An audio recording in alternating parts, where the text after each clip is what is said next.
I've learned a lot today about the opportunity in Lithgow, so I'm sure you've learned even more about what's possible here. One of the key aspects of any location from an investor's perspective is hearing about livability, housing, and the other factors that go into what makes a great place a great place. And we'll be hearing from a number of people from Lithgow City Council, LJ Hooker, and we'll also be seeing a video, I believe, or is that just trying to put a spanner in the works for me? That's okay. So without further ado, I'll call up Sean Elwood, who's the Director of People and Places with Lithgow City Council, who'll talk about some of the livability aspects of Lithgow. Thank you. Good afternoon. I know there's a few others coming up with myself, Jamie and Sean as well, so I'll try not to step on where they're going. But look, most of this afternoon, for what I want to talk about is repetition. So it's basically making sure you're getting the message. And that message, if we just jump back, Steve, is obviously get Lithgow on your radar. Now, everything up there is Lithgow, and everything that you've seen as you've driven through is Lithgow as well. Now, a lot of the issues with industry, and if we just jump through, yeah. Cheers. Proximity to market. So these are all messages that a number of speakers today have reiterated, that industry itself has made very clear points of consideration that they're looking at. But we're all very aware of the Western Sydney Airport opening up less than 2 hours drive from Lithgow. So wheels up 26, freight 26, 27, passengers 27, 28 potentially. The area also is close to 6 million people, so you can get in your vehicle anywhere within the Greater Sydney Basin, and we've got access to 6 million people within 2 to 2.5 hours. The key commercial base in Western Sydney, everywhere from the Wallandilly, Camden, Campbelltown, Penrith industrial area, and the new estates, the Aerotropolis, for example, that are coming out of the Western Sydney Airport developments also. So proximity to that. The national key freight networks, the rail and road networks run directly through Lithgow. So we've got the connections through for both rail and freight and on the industrial levels, as well as new intermodal terminals that have been proposed for Western Sydney for the freight networks and road connections. The passenger network through New South Wales runs straight through Lithgow. We've got connectivity directly through to Sydney as well as out west, but that passenger network runs through into Sydney, joining through on the Blue Mountains line. And as actually just was mentioned earlier this afternoon, the key energy distribution infrastructure, so existing high voltage lines and the associated infrastructure that's required for making sure those are all operational and able to provide the extent of energy and the power services that are required throughout for the industry. Thanks, Steve. Just getting back to that referencing in regards to the key transport networks. The orange dot there, Lithgow, and the wider LGA. You've got the road connections in blue on the right there, and then the rail connections also there in the black. Slightly different as you head out west for the rail connections, but the key corridors leading into Sydney, including the Port of Newcastle, Port Botany, Port Kembla as well, all connected, both road and rail. Cheers, Steve. And like I said, one of the main messages is just that you are actually getting the message. So proximity and ease of transport, as I've said before, we've got 2 international airports within 2.5 hours, as well as the connectivity through into Sydney, and certainly ease of access into Western Sydney. And that's one of our strong points that we're really working with as well, on how we can connect into that further, and how we can also, as a council, we're looking at how we can, let's just say, change some of that perception about being based over on Western Sydney, on the edge of the mountains, and come to the other edge of the mountains.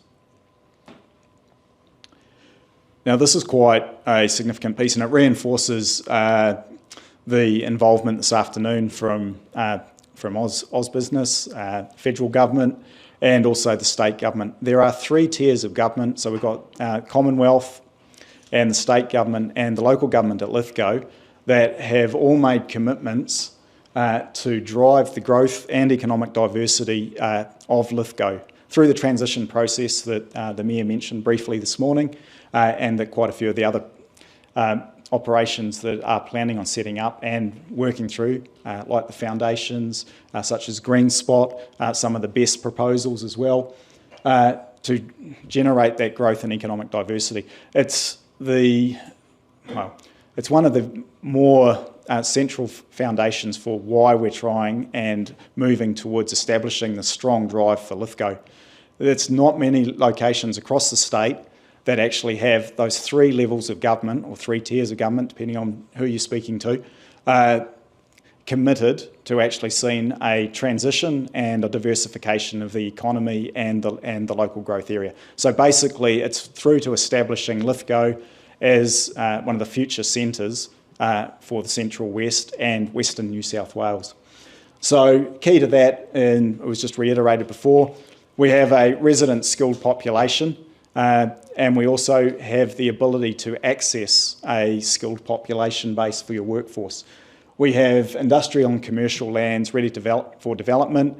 We have reviews being undertaken in the next 18 months looking at the industrial and employment lands and whether they're appropriate for current zonings, whether or not we need to look at rezonings, and how they can be brought to market if required.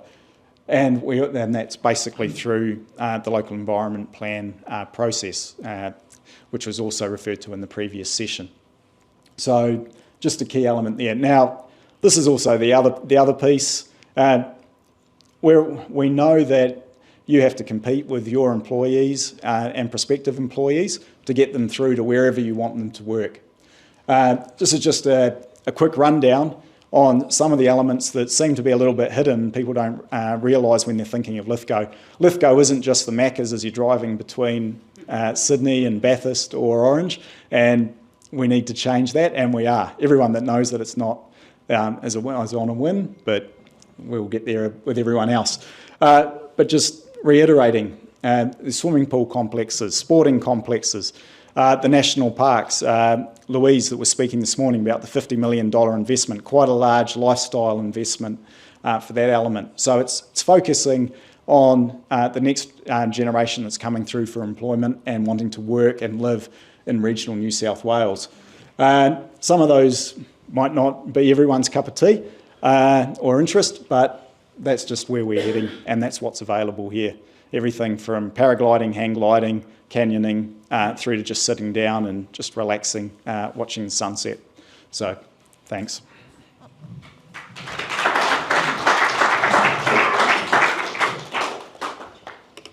Thanks very much, Sean. We'll now go to Jamie Giacaris, Principal of LJ Hooker in Lithgow. Thank you, Ian.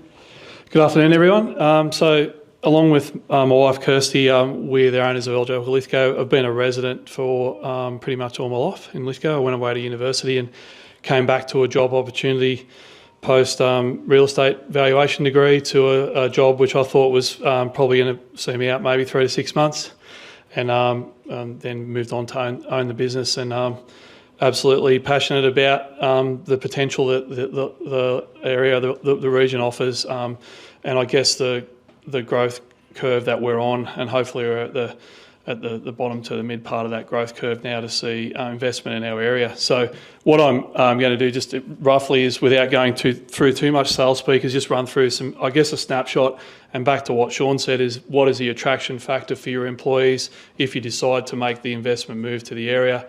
How are you going to get people to work for you? How are you going to get professionals that offer that skilled the skill qualifications that maybe locals can't offer, particularly in the upper to mid management of your business and the operation of your business.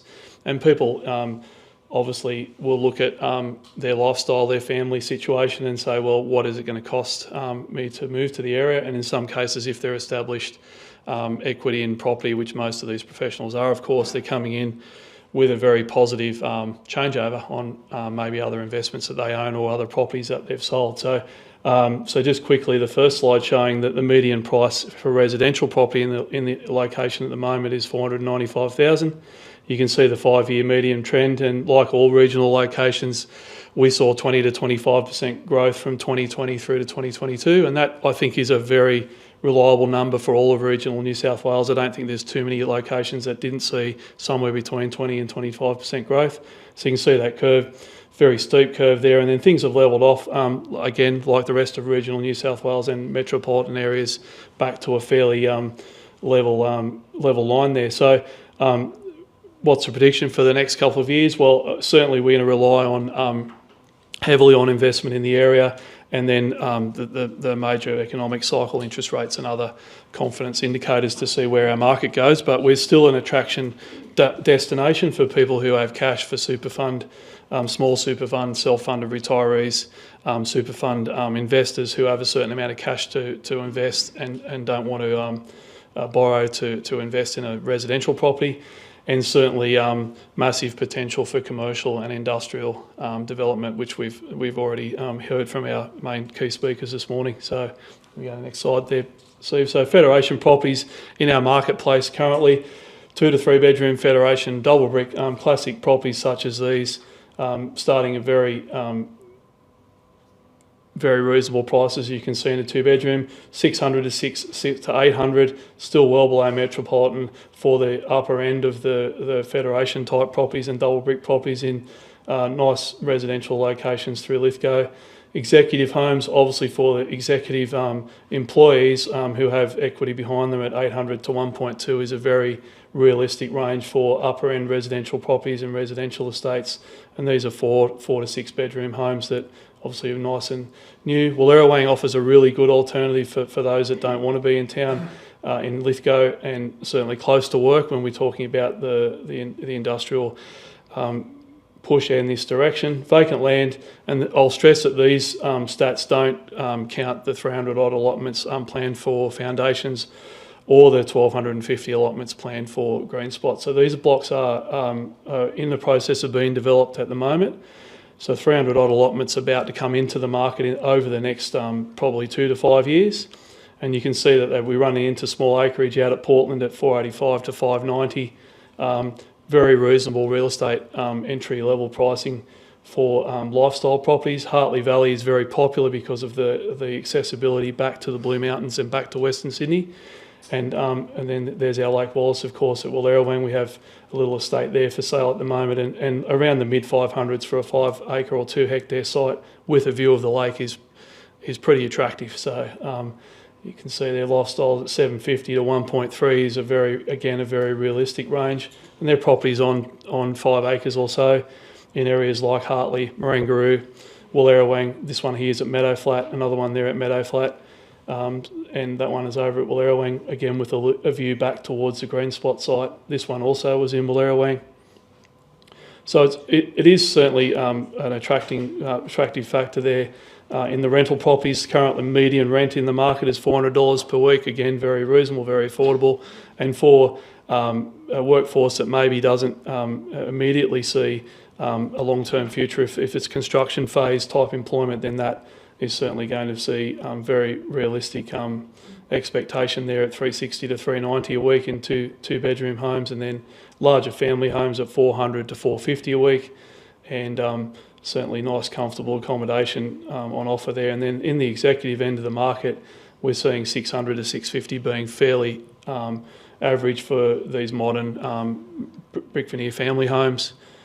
So again, a lot of people will move to the area. Commercial opportunities, not a lot of at the moment, and obviously we're going to rely very heavily on green spot and foundations to fulfil that demand that is going to flow through to employment creating opportunities. But this is an example of actually our our founding credit union locally, Family First Credit Union, that is their headquarters. They've now fragmented their business into more branch face-to-face customer service based structure, and this is their headquarters in the middle part of town. It's actually right opposite the Tallis ammunitions manufacturing facility. It's going to auction next week. We're hopeful of seeing a good result there, but a really good opportunity for someone to maybe relocate their marketing company or mainly office call centre or that sort of activity. And undercover car parking, expected range there is going to be somewhere around the 750 to 800,000. So certainly looking forward to seeing what might happen there. So I guess lifestyle is the attracting factor, and as you can see, without repeating what's happened earlier today, the reasons people come to see me is because they've visited one of these places. They've actually spent a weekend here, they've spent a wellness weekend or a weekend away with their partner or their family.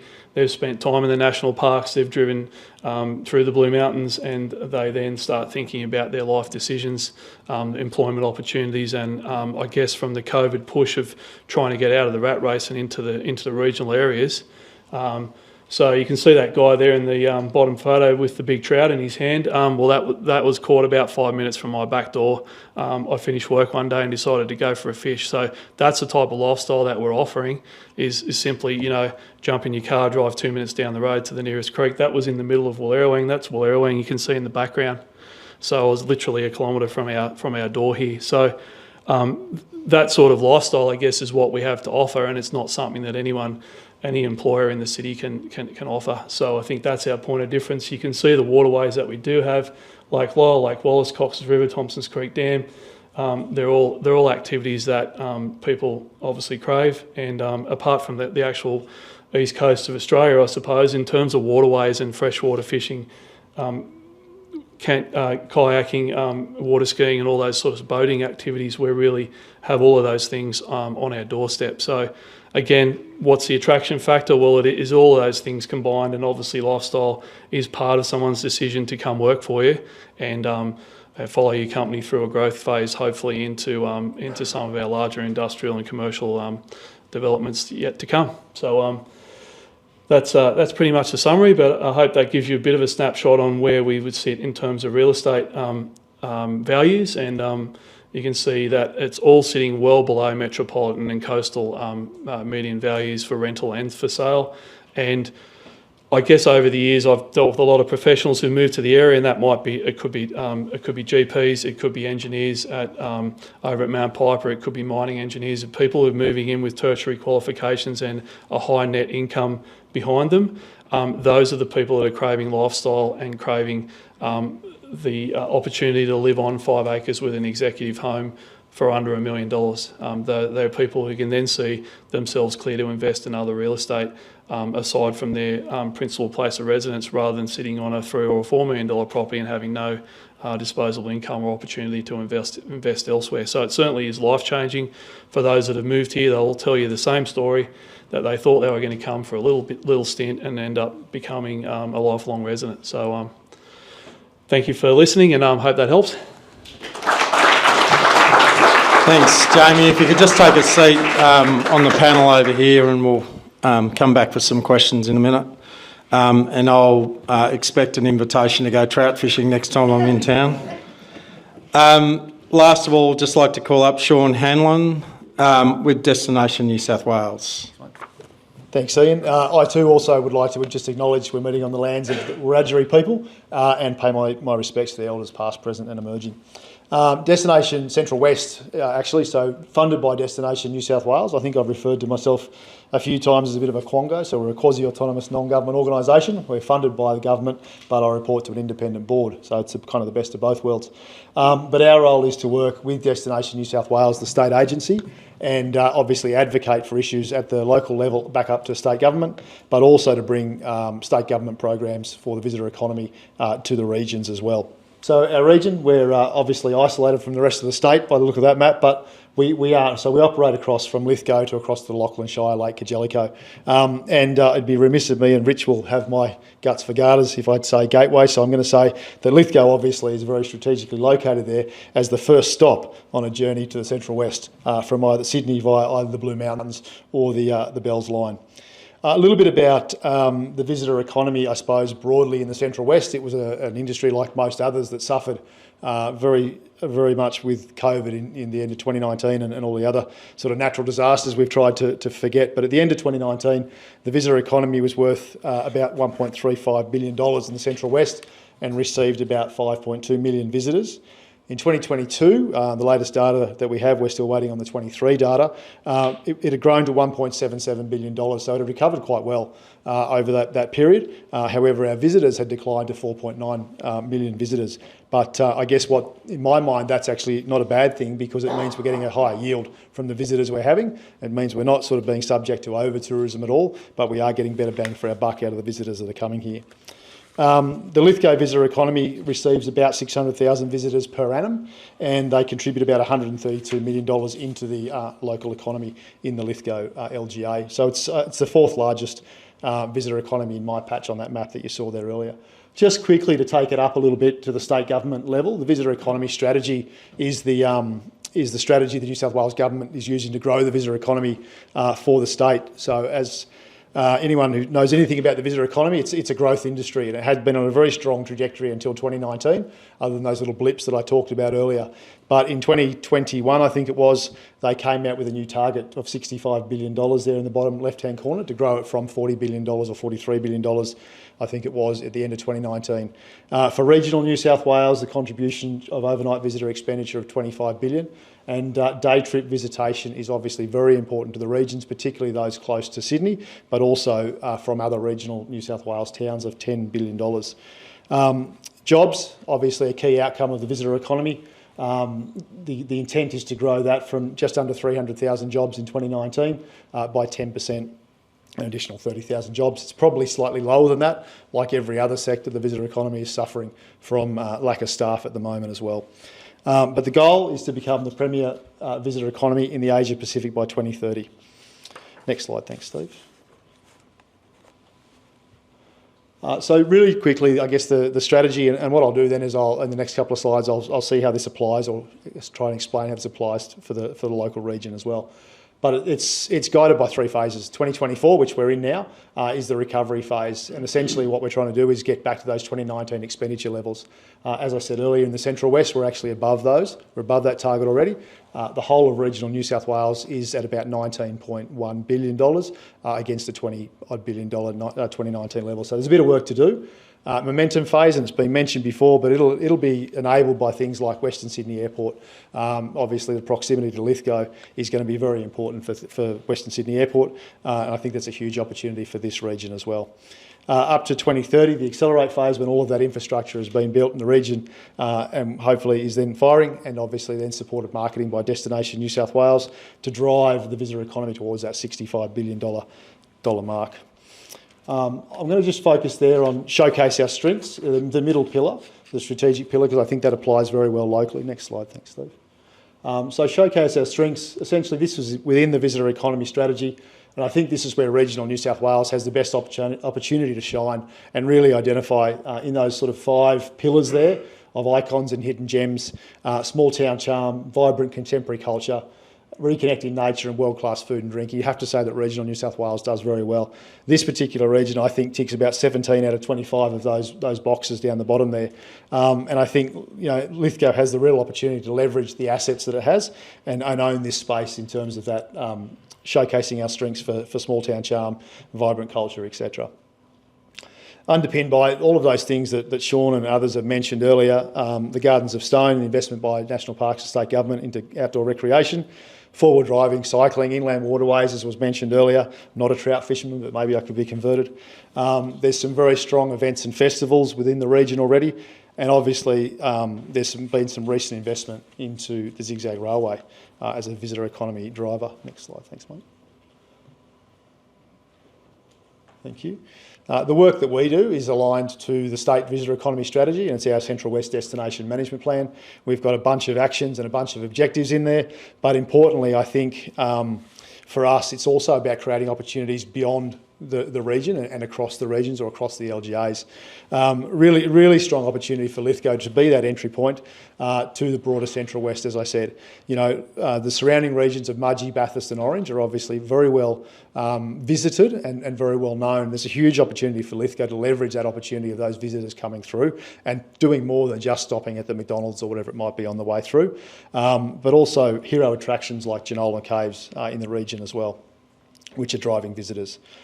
I think our organisation undertook a number of priority projects. I should have said we've only been going for 12 months at the start, but in 12 months we've undertaken a number of priority projects, and one of those was to look at what are the investment opportunities for the visitor economy specifically, and we come up with a list of 12 priority projects across central New South Wales, so across those 12 LGAs.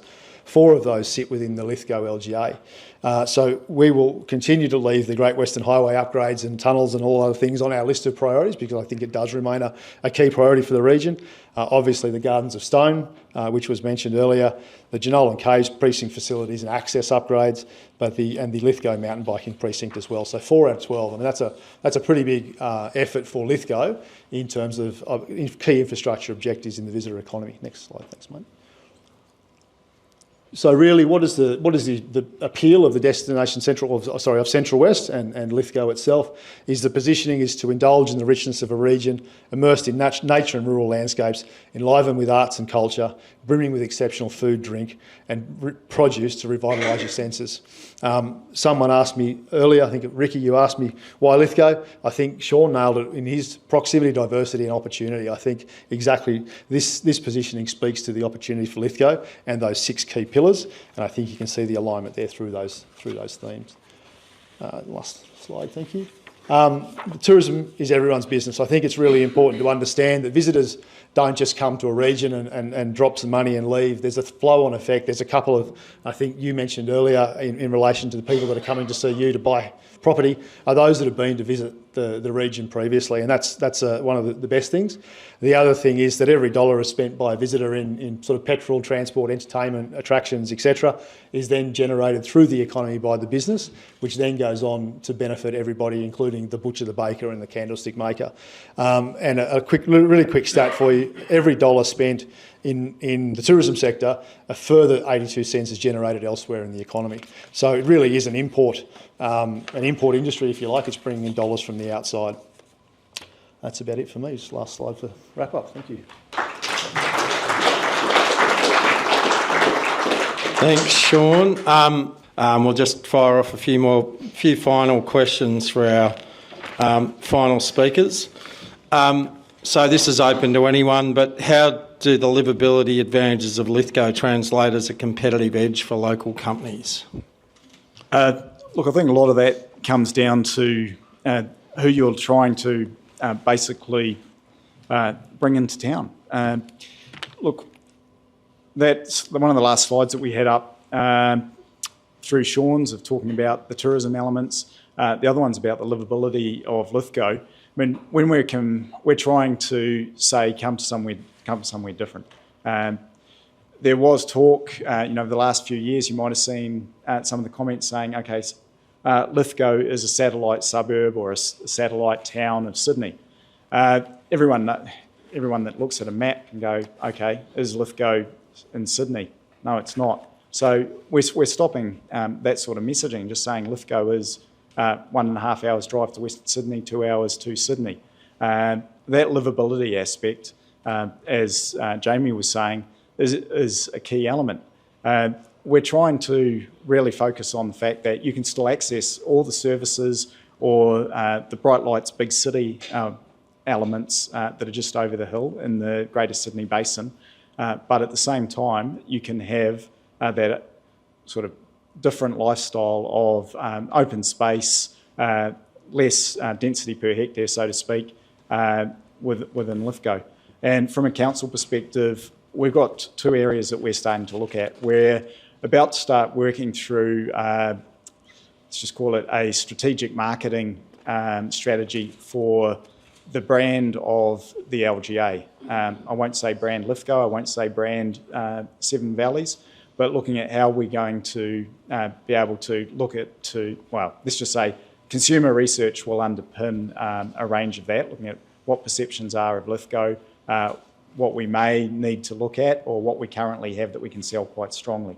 I mean, we do have all the infrastructure in the sense of a general expectations for families or young families coming through, which is one of the reasons that we specifically indicated that we've got the swimming pool, 50 metre outdoor, 25 indoor. Now, I know that's not a big deal, but when you're talking about the sort of facilities that are needed for people to make a decision when they're deciding to go between location A, B or C, sometimes it's those core elements that can contribute to those decisions.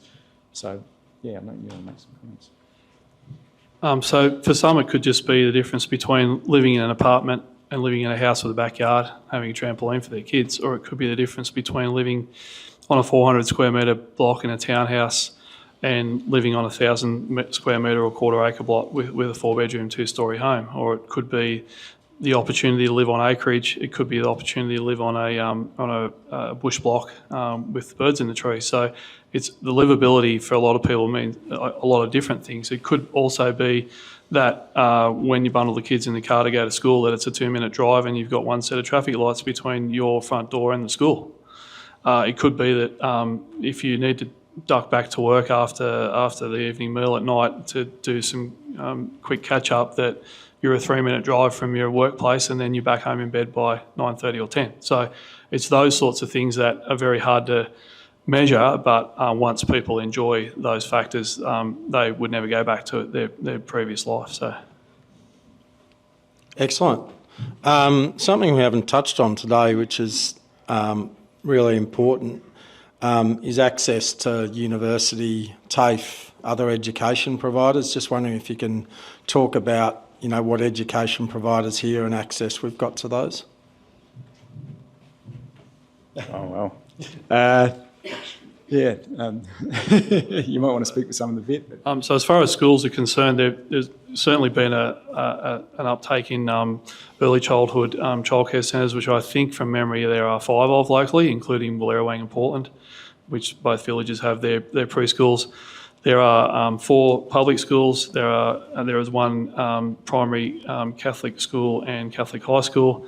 And then there are accessibility to larger private schools over at Bathurst. So for people who want to send their children to all boys, St Stanislaus College, MacKillop College, all girls Catholic school, and All Saints College over at Bathurst, there's opportunity there. We have the Charles Sturt University, which for a lot of Year 12 leavers here locally can stay at home with mum and dad. They don't need to go away to university and bear that extra expense. They can commute 35 minutes over to a very reputable regional university, and then potentially back into Western Sydney University, back to Penrith, and use public transport there. So plenty of opportunity within a commutable distance for education.